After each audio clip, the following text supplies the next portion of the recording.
भारत में TikTok ban होइछे संक्रांत बड़ चित्र वर्तमान समय आसुची खाली टिकटॉक नुहे टिकटॉक सहित पाखापाखि 59टी आप चाइनीज आप को भारत में बैन करा जाइछि। टिकटॉक समेत 59टी चाइना आप को बैन कले भारत सरकार जो यूसी ब्राउजर रही जहाँ आपणकर मोबाइल रे प्रत्येक समय रही है शेयर इट जहाँ रही बैन करा जाइछि। वर्तमान समय चाइना सहित भारतर जितेबाला संपर्क तिक्तता रही सीमार बद जारी रही गलवान घाटीर स्थिति को नहीं जितेबाला दुई राष्ट्र मुहांमुही होती ठीक से चाइना को गोटे बड़ धरणर बुद्धि देखा गोटे बुद्धि शिखाई भारत सरकार पक्ष पदक्षेप नि टिकटॉक गोटे समय भारत में सर्वाधिक बहुल व्यवहृत आप भितर टिकटॉक रही जहाँ चाइना तैयारी करथिला भारत में लोक व्यवहार करुथिले एथिरु आसुथिबा आड रेवेन्यू चाइना को यथेष्ट अधिक फायदा पहुंचाउथिला एवं भारत विरुद्ध रे ताको व्यवहार मध्य करा जाउथिला। ये गोटे मार्केट रे गोटे ट्रेंड चलीथिला जो आप गुडी को सब आपण माने आपनक मोबाइल रे व्यवहार करुथिले टिकटॉक हेउ शेयर इट हेउ यूसी ब्राउजर हो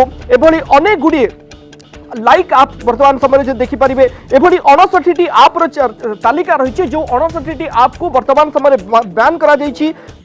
तो भाई मैंने देखिपारे माने 59टा एप्लिकेशन बैन होबार अच्छी न्यूज जो मैंने देखिपाइल माने फास्ट मुझे न्यूज देखी आपको मैंने विश्वास करने 59टा एप्लिकेशन बैन होबार अच्छी फाइनाली।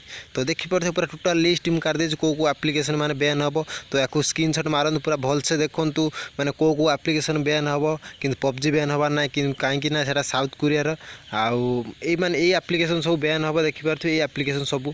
तो देखो स्क्रीनशॉट मारतु देखु। तो वीडियो भल लगे लाइक करें चैनल को सब्सक्राइब करें। तो रोची बाय।